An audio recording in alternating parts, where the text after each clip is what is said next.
Olá, boa tarde, sejam todas as pessoas que estão nos assistindo, acompanhando o nosso programa Pauta Brasil, bem-vindas a mais uma edição do programa da Fundação Perseu Abramo, retransmitido pelos canais parceiros da revista Fórum, do DCM, do 247. Bem-vindas, bem-vindos, bem-vindes. Hoje nós estamos aqui para fazer o lançamento do caderno Mais Proteção, Mais Desenvolvimento Social, um caderno que é uma construção coletiva do Núcleo de Políticas Públicas de Desenvolvimento Social da Fundação Perseu Abramo. E estamos aqui com 3 mulheres muito especiais para esse debate. Estamos aqui com a Jucimeire Isolda Silveira, que é doutora em Serviço Social, mestra em Sociologia, professora do Programa de Pós-Graduação em Direitos Humanos e Políticas Públicas e do curso de Serviço Social da PUC, Paraná. Também coordena a área estratégica de Direitos Humanos da PUC, é professora colaboradora no doutorado em Humanidade da Universidade Católica de Moçambique, desenvolve atividades de consultoria e assessoria do COGEMAS, FONSEA e a Câmara Temática da Assistência Social do Consórcio do Nordeste. Integra também a Frente Nacional em Defesa do SUAS e a Coalizão de Direitos Vale Mais. Bem-vinda, Jucimeire, que bom que você está aqui conosco. Nós estamos também com Sandra Brandão, que é economista, mestre em economia pela Unicamp, assessora especial do Ministério do Trabalho e Emprego e na Casa Civil da Presidência da República durante os governos do presidente Lula, chefe do Gabinete Adjunto de Informações do Gabinete da Presidência durante o governo da nossa presidenta Dilma Rousseff e assessora especial do governador de Minas Gerais, Fernando Pimentel. Ela também é analista sênior da Fundação CIAD. Está correto, né, Sandra? Bem-vinda, Sandra. Muito obrigada por participar aqui conosco. E Tereza Campelo, que é economista, nossa ex-ministra de Desenvolvimento Social e Combate à Fome. E para iniciar já essa apresentação desse caderno temático, Mais Proteção, Mais Desenvolvimento Social, eu já vou passar para a Tereza Campelo, que é uma das coordenadoras do Núcleo de Políticas Públicas e Desenvolvimento Social da Fundação Perseu Abramo. Tereza? Querida Ellen, uma alegria estar aqui com vocês e com 3 participantes, né? Nós somos as 4, somos do NAP, né? O Núcleo de Acompanhamento de Políticas Públicas de Desenvolvimento Social. Então, é uma alegria estar com a Ellen aqui nos coordenando pela Fundação Perseu Abramo, mas a Ellen também é do NAP, vai nos ajudar aqui no nosso debate. Só para ajudar a organizar também a ideia, para quem está assistindo pela primeira vez os lançamentos dos cadernos, né? A Fundação Perseu Abramo fez o lançamento desse caderno, que é um caderno geral, que é o Plano de Reconstrução e Transformação do Brasil, que não só pensa políticas públicas e se lançou esse desafio de repensar o Brasil, não só olhando a necessidade de reconstruir políticas públicas, mas também de enfrentar os novos desafios, e cada um dos núcleos, são 25 núcleos de políticas públicas da Fundação Perseu Abramo, cada um deles está lançando um caderno mais detalhado, né? E aqui nós estamos fazendo o lançamento do nosso caderno da área de desenvolvimento social, que chama Mais Proteção, Mais Desenvolvimento Social. O caderno, como a Ellen disse, é uma construção coletiva, não só do NAP, como de outros colaboradores. Em torno de 30 pessoas nos ajudaram a pensar, foram intensos debates, discussões, olhando essa agenda de desenvolvimento social, principalmente nos 4 grandes compromissos que nós trabalhamos nos nossos governos, né? A própria ideia do desenvolvimento social é uma ideia força, construída ao longo dos governos do presidente Lula e da presidenta Dilma, né? E que, inclusive, acabou sendo uma ideia também inspiradora, né, para a criação de ministérios parecidos, secretarias em outros países, nos estados e assim por diante. Então, tem 4 grandes frentes que a gente atua, né? O combate à fome e à pobreza, a área toda de segurança alimentar e nutricional, a garantia do direito à assistência e a agenda de inclusão produtiva urbana e rural. Então, esses 4 grandes temas estão sendo tratados, né, no nosso caderno, que está sendo lançado hoje, e o caderno ele é dividido em 3 grandes partes. Né? Numa primeira parte, a gente faz uma contextualização, Ellen, lembrando e recuperando todo o processo de desmonte que nós vivemos. Não só o que foi os nossos 13 anos de governo, como o que aconteceu depois do golpe contra a presidenta Dilma Rousseff, com todo o processo de desmonte que levou o Brasil de volta ao mapa da fome, o retorno da pobreza, a desorganização do conjunto das políticas na área social, de segurança alimentar, de assistência social. Então, tem toda uma parte introdutória no documento que recupera esses dados e recupera essa situação. Então, a primeira parte de contexto, uma segunda parte que fala das diretrizes, né? Quais são as grandes diretrizes na área de desenvolvimento social, a centralidade do enfrentamento à fome e à pobreza, a centralidade da recuperação dos direitos, né? A ideia de que o combate às desigualdades é também papel do Estado, né? Então, recupera um conjunto de diretrizes, eu acho que ficou uma parte muito bem construída, que nos ajuda a pensar o futuro e o conjunto das políticas que a gente está chamando de transformação, reconstrução e transformação do Brasil. A ideia da reconstrução, ela é muito importante. Todo mundo fala assim, o que vem de novo? Bom, acho que o grande desafio que o Brasil terá no próximo período é reconstruir as políticas públicas. Né?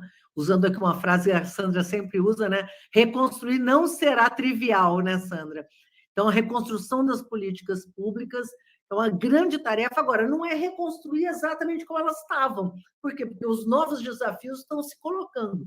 Desafios no mercado de trabalho, desafios das diferentes vulnerabilidades que só se agregaram e se adensaram nesse período.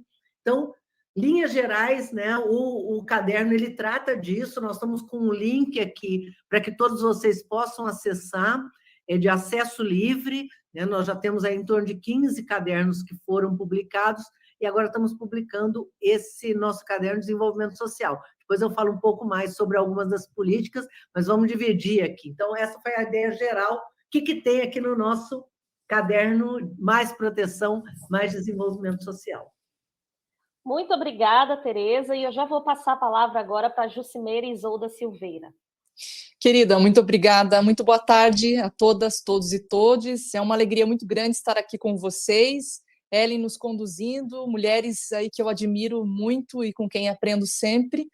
Eu estou falando da minha casa, sou uma mulher branca, com óculos redondos dourados, né, cabelo repicado. Na minha casa, do lado direito, tem uma lareira com pedras brancas e do outro alguns livros numa estante. Estou com uma blusa preta e uma echarpe lilás. Queria iniciar dizendo da generosidade da Fundação Perseu Abramo em oferecer alguns conteúdos a partir de debates, né? São debates constantes, de análises de conjuntura, de avaliação de cenários. Não faltam evidências que demonstram que desde o golpe de 2016, desde o golpe contra a presidenta Dilma, nós temos, e a edição da Emenda Constitucional 95, que congelou os recursos, né? Então, nós temos vindo, desde 2015, 2016, um conjunto de medidas que vão retomando as políticas sociais amplamente questionadas e superadas com a Constituinte, políticas racistas, políticas pontuais, políticas meritocráticas, políticas que vão reduzindo o papel do Estado e vai fazendo uma combinação muito perversa em termos de direitos humanos, que é um Estado gerencial para o interesse do capital financiarizado e penal do ponto de vista social. Essa reflexão sobre políticas que já foram do passado, desde o século passado, desde o processo colonizador, as políticas brasileiras são políticas colonizadoras, e que nós enfrentamos a partir da luta social por direitos, a partir dos movimentos sociais, e com o processo, né, de construção de um novo Estado, um Estado democrático de direito, com um sistema de proteção social amplo. Essas políticas do passado, elas foram também enfrentadas, mas elas voltaram com força e nós precisamos retomar a construção de um sistema distributivo no Brasil que, de fato, seja universal, que se integre a um conjunto de políticas a partir de um princípio da indivisibilidade dos direitos e do papel estratégico que o Estado possui em reduzir as desigualdades com políticas públicas acompanhadas de reformas estruturantes.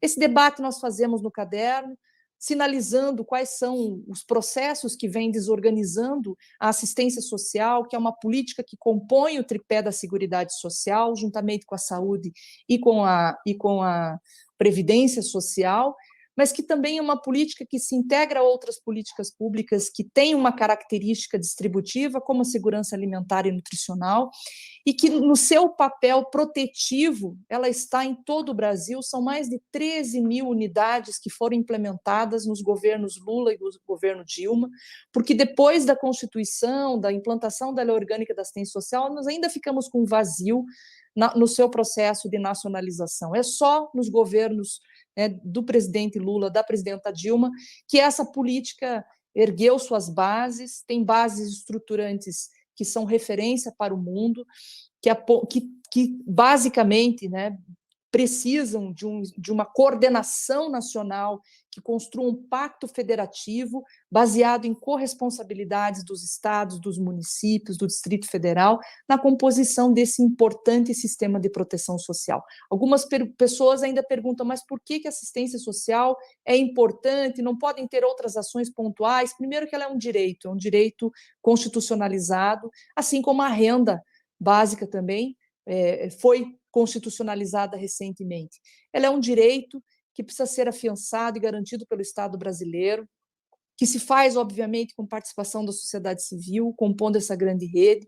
É uma política que atua sobre os processos que precarizam as condições de vida da população, que vulnerabilizam, que fragilizam suas relações, seus vínculos socioemocionais, seus projetos de vida, e, ao mesmo tempo, é uma política que responde para situações que caracterizam violações de direitos. Então, todas as políticas transversais em direitos humanos que demandam uma atuação de um Estado que protege, a exemplo da Lei Maria da Penha, que tem medidas protetivas, do Estatuto da Criança e do Adolescente, que tem medidas protetivas, é a assistência social que tem esse papel de uma proteção integral.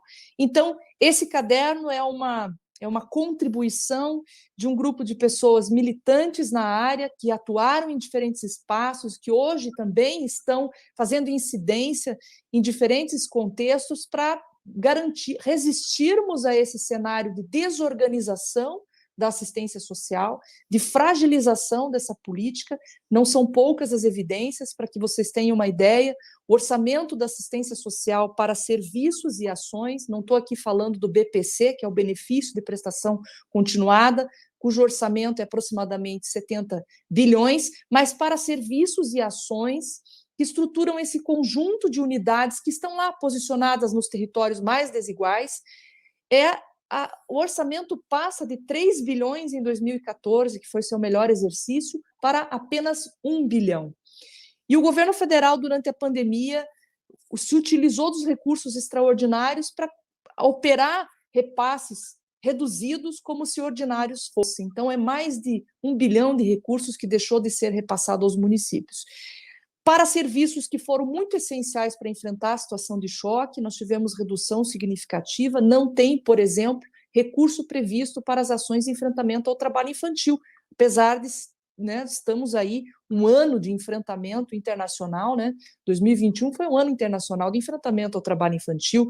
Então, nós estamos com esse texto, com essa contribuição, refletindo sobre a conjuntura, mas também apontando cenários futuros muito próximos, porque queremos recuperar a construção dessa política de forma republicana, coletiva, em espaços deliberativos, para que ela, de fato, alcance toda a população, para enfrentar as desigualdades e para valorizar e fortalecer as diversidades e as formas de organização da sociedade nos diferentes territórios brasileiros. Muito obrigada, Jucimere. Sandra.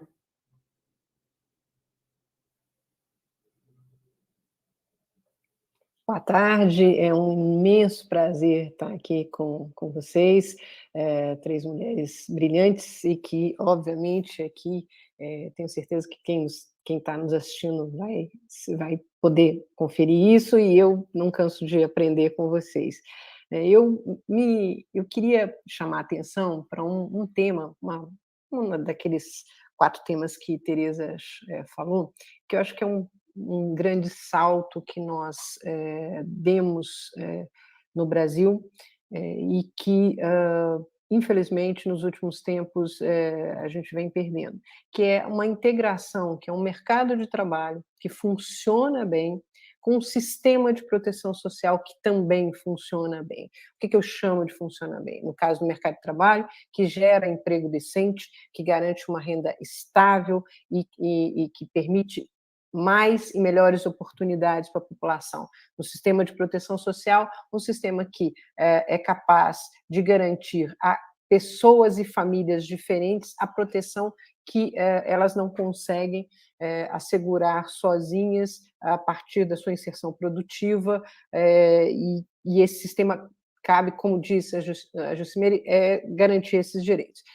O atual governo vem chamando a atenção que aumentou fantasticamente a cobertura do programa Auxílio Brasil, que é aquele que ele fez para desmontar o Bolsa Família. É óbvio que o aumento dessa cobertura é absolutamente necessário. Qualquer pessoa que ande pela qualquer rua deste país sabe que nos últimos anos a explosão de pobreza, de fome é absurda e é inequívoca. Agora, embora necessário, não há nada que comemorar nesse aumento de cobertura, né? Porque ele expressa um processo de deterioração social extremamente profundo, embora num prazo muito curto. E esse processo está ancorado, basicamente, na extrema precarização e encolhimento do mercado de trabalho brasileiro.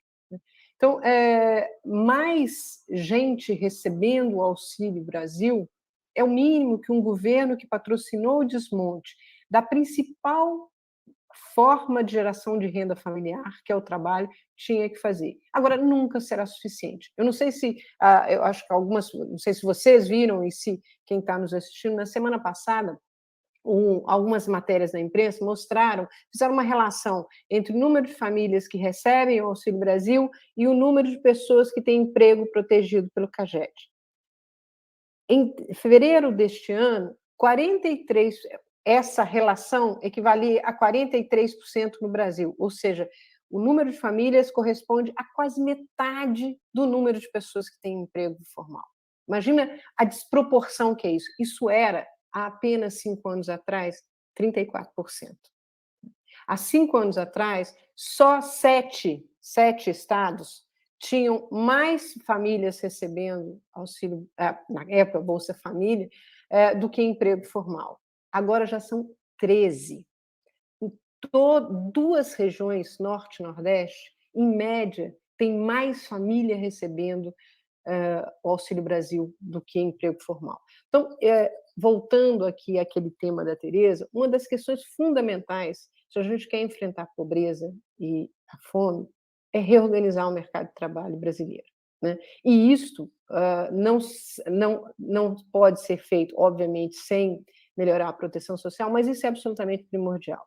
E o caderno vai trabalhar com esse reconhecimento de que o grande salto qualitativo no período do PT foi combinar essas 2 fontes de dinamismo: mercado de trabalho gerando bons empregos e um sistema de proteção social que complementa e assegura que as pessoas tenham direito a uma renda digna.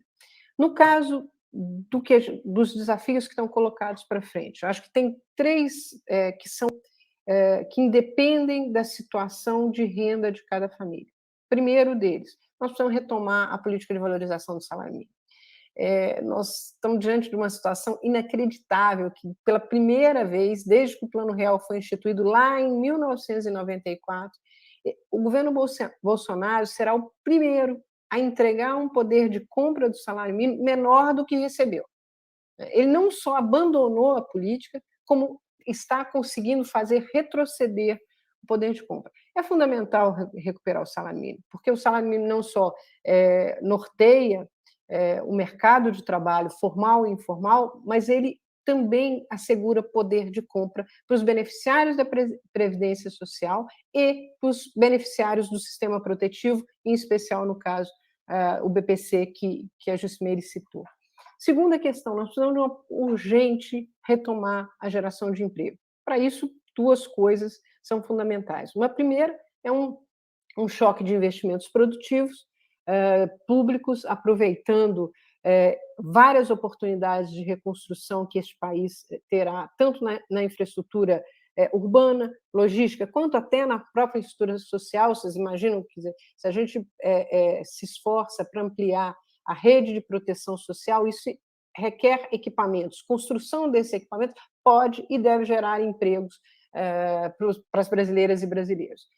E a gente precisa de revogar a reforma trabalhista e reconstruir o sistema de proteção trabalhista brasileiro. Esses são 3 pontos gerais que, independem se as pessoas são beneficiárias ou não de programas sociais, se estão ou não estão no cadastro único. Agora, tem também um braço que é muito importante, que a gente aprendeu com o Bolsa Família, que as pessoas elas precisam do apoio de um programa de transferência de renda, não porque elas não trabalham, elas trabalham mais, muito mais do que a média, só que a renda delas é muito baixa, seja porque elas não têm acesso a empregos protegidos, seja porque o grau de capacitação, de qualificação profissional prévio delas é precário, seja porque as oportunidades de geração de renda no entorno delas são pequenas.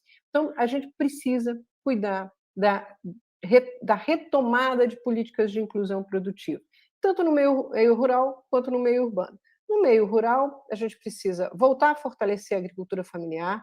Isso é importante não só para combater a pobreza rural, mas também para assegurar a produção de alimentos de qualidade para o enfrentamento da fome que precisamos com urgência fazer. Nós precisamos estimular novos canais de comercialização, além de voltar a fortalecer o PAA, de retomar as compras diretas da agricultura familiar para merenda escolar, criar novos canais de comercialização, o que assegura preços mais adequados para o pequeno produtor, né? Nós precisamos ter um novo Bolsa Verde que remunere populações tradicionais pelos serviços ambientais que elas prestam, e nós precisamos cuidar também da inclusão produtiva urbana, né? Aqui, eu acho que se tem uma coisa que a gente precisa combater, é uma ideia de que o empreendedorismo é uma alternativa precária necessariamente. O empreendedorismo pode sim ser uma alternativa que assegure renda estável e que assegure direitos. É óbvio que isso é um imenso desafio, em especial com a tendência de uberização da economia que a gente tem e da precarização que a gente sabe que é característica do Brasil. Agora, o Estado pode e deve interferir e criar melhores condições de inclusão produtiva urbana. Penso, por exemplo, e a gente já fez isso e vai ter que retomar, políticas de microcrédito produtivo orientada, programas de qualificação profissional integrados com as vocações produtivas locais e com os projetos pessoais. Nós vamos ter que pensar em algum esquema de intermediação de mão de obra, não apenas formal, como o Sistema Público de Trabalho, Emprego e Renda tem, mas também de intermediação de trabalho autônomo, né? E óbvio que nós temos que estimular, como política de desenvolvimento, as iniciativas de economia solidária. É um conjunto de ações de inclusão produtiva e urbana que a gente precisa integrar, porque muitas das pessoas que hoje estão ou no cadastro único ou demandando políticas de transferência de renda estão ali pela dificuldade de gerar renda associada ao emprego precário e a baixa estabilidade de renda que elas têm. Então, é fundamental que o Estado apoie essas pessoas, porque tendo oportunidades, isso nós já aprendemos, né? Várias das coisas que eu falei aqui rapidamente, vocês vão dizer, já fizemos tudo isso. Sim, nós já fizemos. Vamos ter que fazer de novo e fazer melhor, né? Fazer muito melhor, dar mais atenção para as exclusões e as desigualdades das mulheres, da população negra, de jovens. Agora, a receita já foi, em grande medida, testada. E a receita implica reorganizar o mercado de trabalho, dar dinamismo ao emprego e apoiar as iniciativas de inclusão produtiva. Se fizermos isso, certamente a necessidade de transferência de renda tenderá a ser menor. E não é que é ruim que as pessoas precisem disso, mas um país que almeja ser desenvolvido precisa gerar oportunidades e oportunidades de trabalho decente para a sua população. É assim que a gente melhora e que a gente vai mudar. É isso. Muito obrigada, Sandra. Vamos passar para a Tereza para mais comentários sobre o caderno. Tereza? Sem áudio. O tradicional, liga o microfone. Estou vendo aqui no chat a turma toda do NAP aqui presente, participando. Márcia Lopes, aqui lembrando que combater a fome é prioridade zero. A Márcia que também é coordenadora aqui do NAP. O conjunto aqui de nossos parceiros estão todos aqui ativos, dando opinião e já também participando. Né? Lembrando que nós estamos com o link para quem quiser conhecer o caderno. Eu vou pegar um gancho com essa pauta que a Sandra traz e com esse chamamento da Márcia aqui de combater a fome é prioridade zero. Né? Muita gente, quando discute a questão de enfrentamento da pobreza e da fome hoje, que é uma tragédia gigantesca, o Brasil que conseguiu sair do mapa da fome, voltar a uma situação desesperadora de fome no Brasil, não só a população passando fome, como aqueles que não estão em situação de insegurança alimentar grave, gravíssima, estão no que a gente chama de insegurança alimentar moderada e que não comem o suficiente por dia, né? Não sei que nome que a gente dá para quem não come o suficiente por dia, que não seja também está em situação de fome. Né? Então, se a gente for considerar todo mundo, né, em situação grave, moderada, mais de 50 milhões de brasileiros, é como se a gente tivesse uma Argentina inteira passando fome no Brasil ou não comendo o suficiente por dia, e uma parcela grande, mesmo comendo mal, comendo insuficiente, como a Sandra disse, salário congelado e os preços disparando. Isso é uma das questões que a gente trata no nosso caderno. E retomando uma questão que eu acho que é muito importante que a gente coloque, que é base da Agenda de Desenvolvimento Social, tem muita gente que acha que foi o programa de transferência de renda, foi o Bolsa Família que acabou com a fome. Não foi um conjunto de políticas que nos permitiu enfrentar a fome, enfrentar a pobreza. Né? Até porque o Brasil tem capacidade de produzir comida suficiente para alimentar todo o seu povo e ainda exportar. Por que o povo não passava fome antes e voltou agora? Não é porque o Brasil não tem comida suficiente, né? Mas porque o povo não tem acesso a esses alimentos. Então, isso é uma das questões fundamentais que a gente trata no caderno, que é a Agenda de Segurança Alimentar e Nutricional. E aí, lembrando, como que a gente saiu do mapa da fome? A Sandra falou aqui, valorização do salário mínimo, que nos nossos governos cresceu 74% acima da inflação. O governo Bolsonaro ele vai entregar o salário mínimo abaixo, quer dizer, o salário é menor do que, em termos reais, do que estava no começo do governo em 2019. Geração de empregos formais, né? Lula e Dilma, 20 milhões de empregos. Nós estamos vivendo uma situação de desemprego grave e quem está trabalhando com renda menor. Né? Então, se a gente for levantar assim, um conjunto de questões, envolve valorização do salário mínimo, geração de empregos formais, fortalecimento da agricultura familiar e camponesa, com a criação de um conjunto de políticas públicas que nos ajudaram, de um lado, a levar alimento saudável para a mesa da população, né, para a mesa do brasileiro, da brasileira, né? E, por outro, gerar renda também no campo, né? Que foi um dos maiores aumentos de renda que nós tivemos no Brasil, da população de baixa renda, foi exatamente no meio rural. Com o quê? crédito, assistência técnica, fomento, programa de aquisição de alimentos, o PNAE, né, comprando alimentos da agricultura familiar e garantindo que a escola desse comida de verdade. Então, tem um conjunto de políticas públicas, além dos programas de transferência de renda, do Bolsa Família, do benefício de prestação continuada, né, que, com esse olhar multidimensional, né, você chega no brasileiro e consegue ajudar a enfrentar, né, garantir o enfrentamento e o combate à pobreza e à fome. Né? Agora, essa característica das ações multidimensionais, intersetoriais, é uma característica do conjunto da nossa agenda. Né? Depois, eu acho que a Jucimere podia, inclusive, nos ajudar a abordar aqui, né, a importância da assistência social e do Sistema Único da Assistência Social como sendo das políticas fundamentais para garantir esse processo de articulação, esse olhar amplo sobre o cidadão, né?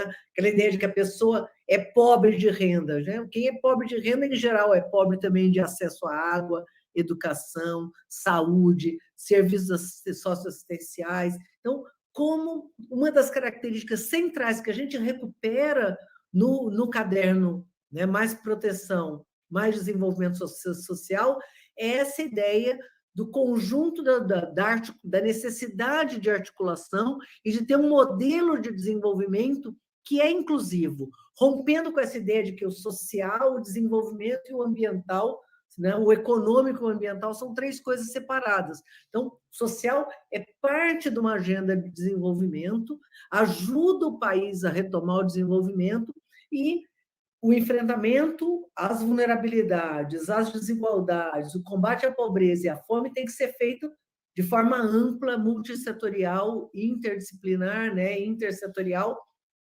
e tem que ser feita articulando os três entes. Então, quando a gente olha no caderno, a gente levanta essa questão que eu falei do conjunto de ações, acesso à água com cisternas, com políticas de acesso à água, moradia, né, garantia de transferência de renda, né, vou falar um pouquinho sobre isso, que aqui eu já estou estourando o meu tempo falando das outras coisas, eu preciso falar de renda, né, Ellen?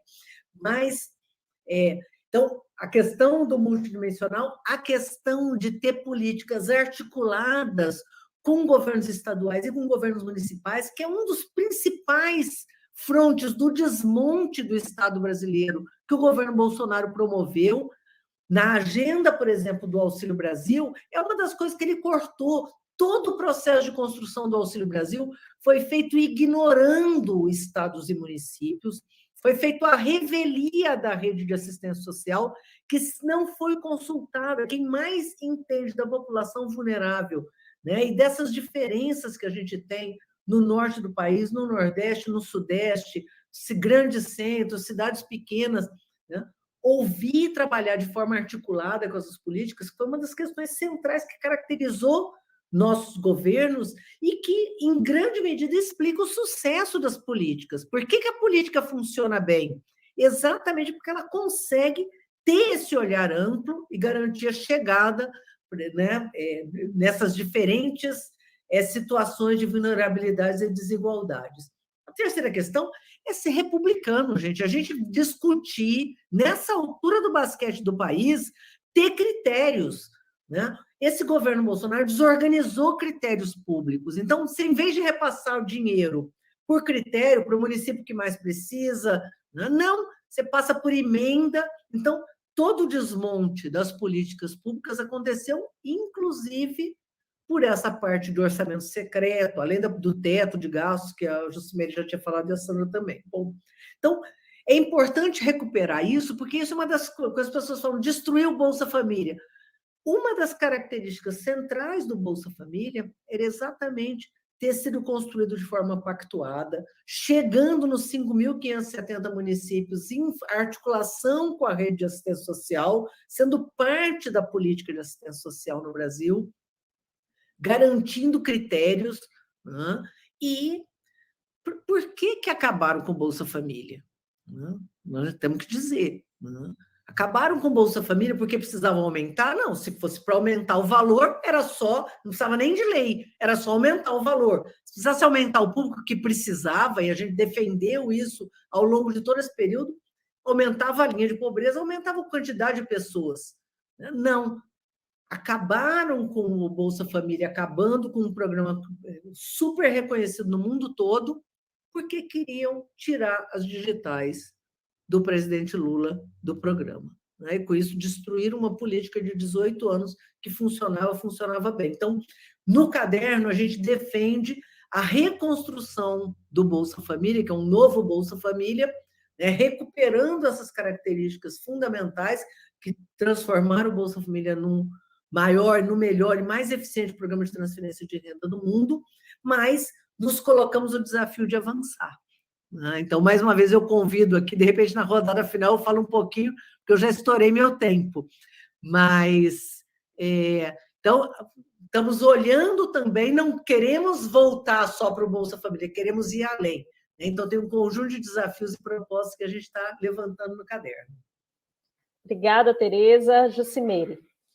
Acho muito, muito bacana esse debate, porque ele mostra que nós temos, evidentemente, projetos em disputa, né? A política social ela não é neutra, assim como o Estado não é neutro. Ele é um espaço em disputa por projetos políticos. E nas políticas sociais, esses últimos tempos, nós temos visto a retomada de políticas que já deveriam ter sido superadas. O Criança Feliz é um exemplo disso. Nada mais é do que uma operação de controle das famílias pobres, né? E não de proteção, porque poderiam ter implementado primeira infância no SUAS com proteção social no domicílio, repassando recursos aos municípios para fortalecer sua rede local, mas não, implementou programa sem ter o serviço necessariamente lá no território. Então, tem a retomada de políticas higienistas, controladoras, moralizadoras dos pobres, criminalizadoras, né? Foram retomadas. Elas não foram suficientes para interromper a institucionalidade da assistência social, porque nós temos muitos ativos, nós temos muitos trabalhadores e trabalhadoras da assistência social, nós temos uma ampla rede de organizações, nós temos gestores que têm convicção de que esse período é um período de resistência, é um período muito duro, porque foi muito difícil manter os serviços num processo, né, de redução dos repasses de recursos para minar as bases que estruturam a assistência social. Esse sistema que deveria proteger numa situação de choque, como orienta o sistema, inclusive, internacional em direitos humanos, tinha que estar preparado para dar resposta rápida, né? Então, nós tivemos muitas pessoas, como disse a ministra, que ficaram fora do auxílio emergencial porque ele não se deu no âmbito dos serviços. Então, profissionais que trocavam o chip para poder viabilizar acesso a uma pessoa em situação de rua, a um migrante, né, do seu próprio smartphone, agora desorganizando o cadastro único, que é uma ferramenta importantíssima de planejamento de políticas públicas, né? Então, há toda uma tecnologia aliada às tecnologias de governabilidade, tecnologias de morte, de necropolítica. Levar a população ao contágio, à imunidade de rebanho, a fazer ações pontuais que reforçam toda uma ideologia do mando e do favor. Não é isso que queremos, né, na assistência social, nos espaços democráticos. Nós precisamos retomar o Pacto Federativo para a construção de um sistema amplo, universal, distributivo, integralizado.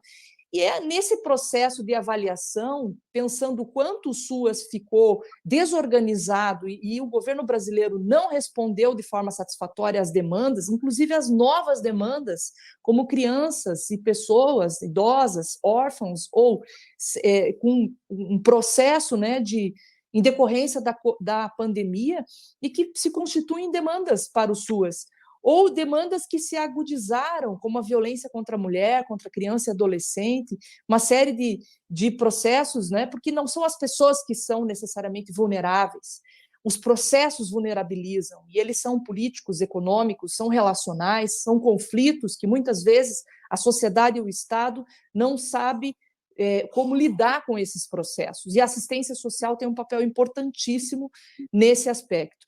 E aí eu queria, né, destacar nesse sentido que nós também precisamos reforçar as bases que estruturam os sistemas públicos estatais, como é o caso da assistência social, que é um sistema distributivo, né, suas bases. Nós temos muita convicção das suas bases, tem que ter acesso ao fundo público, repasse regular e automático, corresponsabilidade dos entes federados. Nós vivemos num país com democracia cujo pacto federativo é cooperativo, então somos uma federação que precisa ter uma coordenação nacional, um comando único, né, que acompanhe ou que organize políticas e ações que integrem o conjunto dos ministérios, das secretarias, para que essa intersetorialidade se efetive nas demais esferas de governo.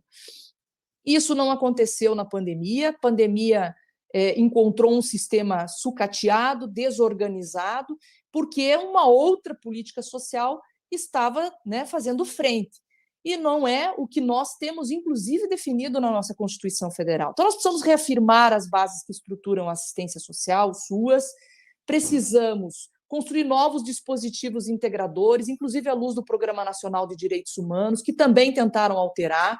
Precisamos integrar as políticas no território e criar inovações. O SUAS é uma inovação, as cisternas é uma inovação, as inovações, em geral, vêm da própria sociedade civil, quando os governos têm capacidade, né, de incorporar as propostas potentes que vêm da sociedade civil. Nós temos que olhar também para como a sociedade civil reagiu ao contexto de pandemia. Tem muita coisa interessante acontecendo que a assistência social pode incorporar nessa perspectiva de criar esses ecossistemas locais de proteção, de cuidado, e ter uma nova inserção da sociedade civil, especialmente aquelas que atuam na defesa de direitos, para que nós possamos promover a educação em direitos humanos, o fortalecimento desses grupos, dessa população que vivencia as condições de maior desigualdade, de desproteção e de violação dos seus direitos.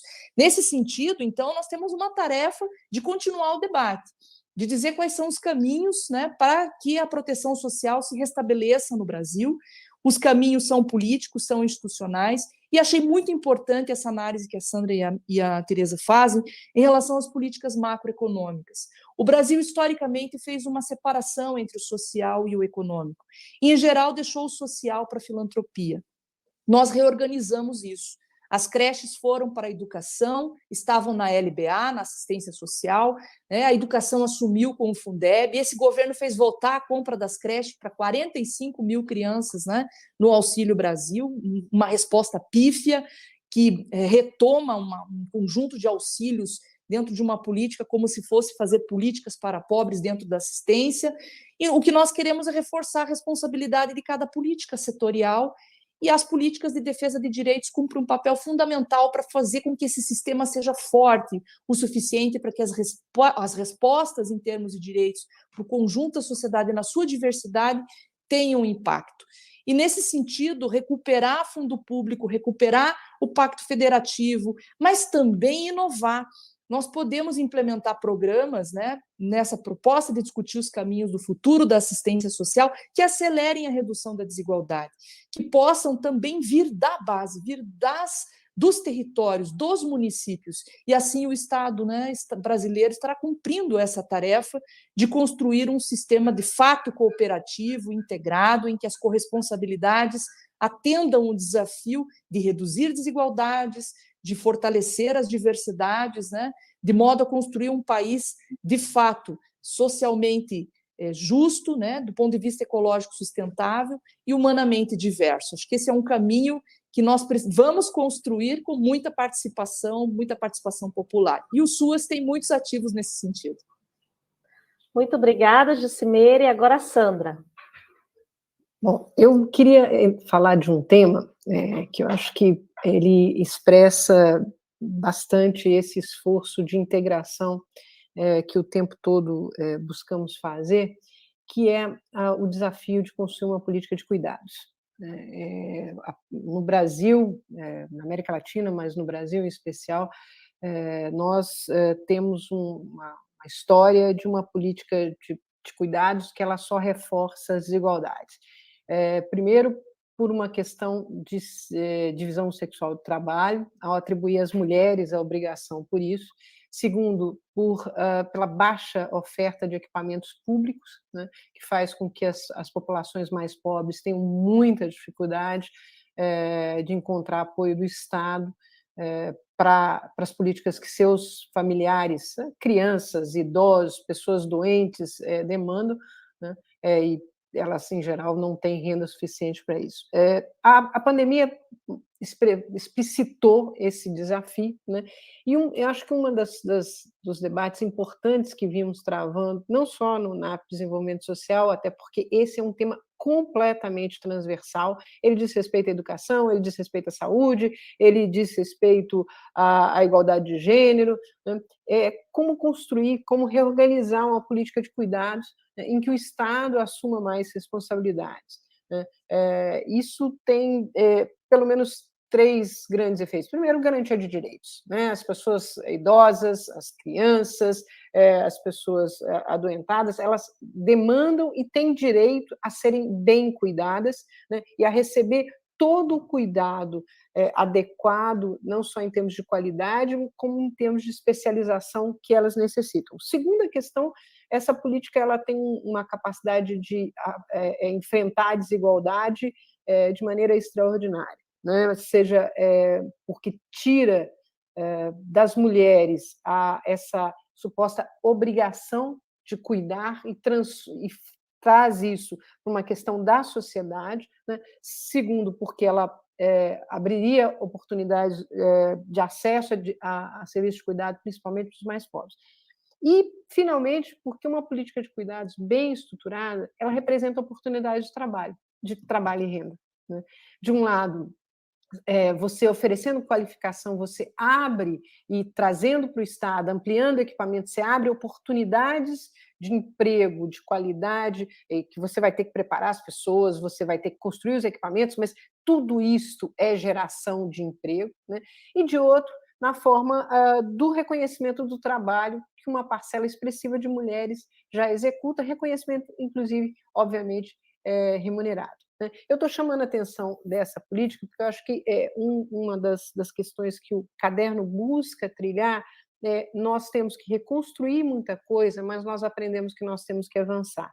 E tem algumas políticas que vinham já manifestando a sua demanda e que, com a pandemia e com a desestruturação social e econômica que nós vivemos, elas explodiram em termos de importância. E essa me parece que é uma que a gente, se trabalhar bem, mais do que ela não só gera oportunidades de transformar o Brasil em um país mais igual, mas oportunidades de trabalho e renda, inclusive para pessoas que hoje até já executam esse tipo de trabalho, com preparo talvez insuficiente e muitas das vezes sem qualquer remuneração. Então, são novas oportunidades que a gente veio trabalhando, né? Eu estou citando só uma, mas é que acho que essa perpassa o conjunto das ações e ela tem um impacto sobre alguns segmentos da sociedade que merece destaque.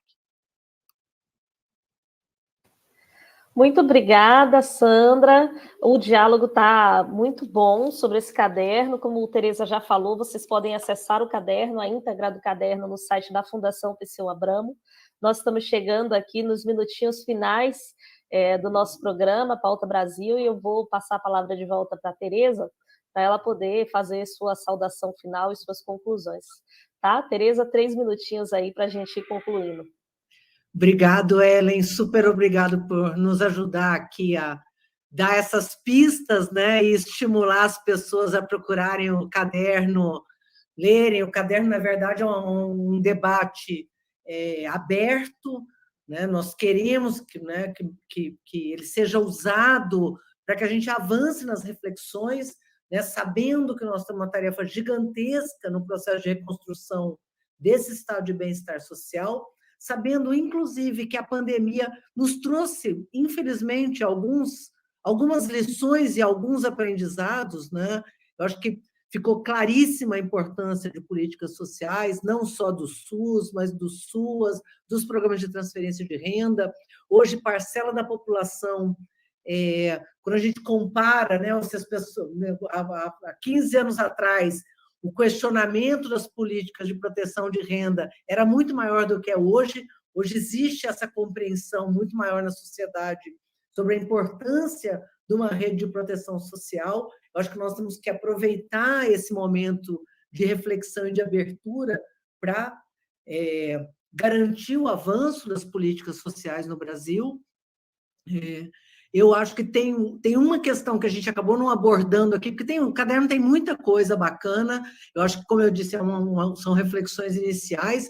Tem uma questão que eu acho que é muito importante que o caderno traz de desafio para o próximo período, né? Que é a questão do enfrentamento e combate ao racismo estrutural, né? Ao afirmá-la nas diretrizes que o combate ao racismo estrutural é indissociável do conjunto da construção de políticas públicas de enfrentamento da pobreza, da fome, das vulnerabilidades, em qualquer olhar que a gente faça, né? Você pegar a fome, por exemplo, a população em situação de fome é justamente a população pobre, que é majoritariamente negra, portanto, o caderno traz esse desafio para que cada uma das políticas que a gente, né, precisa reconstruir seja reconstruída, avançando também nesse aspecto. Então, queria agradecer a parceria aqui com Sandra, com Jucimere e contigo na condução, Ellen, e convidar mais uma vez todo mundo a não só ler o caderno, mas ler de forma crítica, ler pensando no que mais a gente tinha que fazer, né, como agregar, porque nós estamos num processo que é um processo de resistência hoje, mas também de construção dessa travessia, para que a gente possa aí apontar para a esperança de superar essa tragédia que nós temos hoje e voltar a ter um estado de bem-estar social que ainda era embrionário, né? Mas já estava em processo de construção. Eu tenho muita esperança que a gente vá, esse ano, chegar nesse momento, né? Estando com Lula e reconstruindo as políticas sociais, né? ao final aqui desse período de outubro. Obrigado a você, Ellen, obrigado a todos que nos acompanharam. Muito obrigada, Tereza. Já vou passar de volta para a Jucimere para também fazer suas considerações finais. Não, eu acho que, assim, queria só nesse final demarcar que os programas que nós tivemos, né, o presidente Lula teve uma tarefa de colocar a implementação dos sistemas públicos em prática. Então, nós cumprimos uma tarefa de implementar os equipamentos na assistência social, os CRAS, que são os centros de referência, né, iniciar esse processo de pactuação.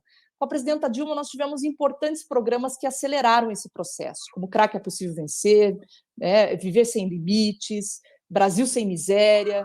Então, os programas e as propostas que integram as políticas são fundamentais para reduzir as desigualdades. Eu não tenho dúvida de que nós vamos, com as lições do passado, com esse contexto de muita resistência às diversidades que vivenciamos nesse contexto de crise, de grave crise, sem precedentes, nós vamos encontrar também caminhos novos e caminhos muito potentes nessa perspectiva de reduzir, de enfrentar a desigualdade, o racismo estrutural. Não tem como o Estado se descolonizar e contribuir para que a sociedade também avance para uma reforma moral que aponte para uma perspectiva de não aceitar ninguém passando fome ou não naturalizar as diversas formas de violência, de violações dos direitos humanos, não é? Sem enfrentar o racismo estrutural, essa sociedade patriarcal, esse patrimonialismo que está muito impregnado. Nós precisamos, de fato, construir um Estado democrático de direito e esse caminho passa também pela reestruturação das políticas sociais, além das reformas, né, que são, sem dúvida, reforma tributária, reforma trabalhista, reforma agrária, outras reformas que são da educação, estruturantes, né, para acelerar esses compromissos fundamentais para construirmos uma sociedade de fato justa, igualitária e humana. Agradecer a oportunidade de estar fazendo esse debate aqui com vocês, né? Nós estamos colocando essa discussão de forma pública para que também novas propostas e reflexões se somem a esse projeto de recuperação, né, do SUAS e das demais políticas sociais no Brasil, para fortalecer um amplo sistema de proteção social que, integrado a políticas macroeconômicas, vai fazer com que o país seja feliz de novo. Muito obrigada pela oportunidade, um forte abraço a todos e todes. Muito obrigada, Jucimere. E antes de passar para a Sandra, aproveitar que ela vai fechar aqui as nossas reflexões de hoje, Sandra também é organizadora de um livro que também é muito importante nesse contexto, que é o livro lançado no ano passado sobre os 5 anos de desmonte do Brasil, né? Os 5 anos de golpe na presidenta Dilma e o desmonte do Brasil. Acho que esse livro dos 5 anos, o plano de reconstrução e transformação do Brasil, e os cadernos que estão lançados agora, que estão sendo lançados agora pelos NAP, são um conjunto de documentos, uma produção que é importante para a gente refletir esse momento que a sociedade brasileira vive, que nesse momento, da forma como está, com o governo que tem, transforma o Brasil num país fadado a uma população sem direitos trabalhistas, a uma população sem direitos previdenciários, sem direitos sociais, a uma população fadada ao cenário de fome. Então, para a gente transformar, para a gente reconstruir, para a gente combater o que está aí, essa produção é uma produção interessante para ser acessada por aquelas pessoas que nos assistem hoje. Então, Sandra, para fechar as nossas reflexões aqui hoje.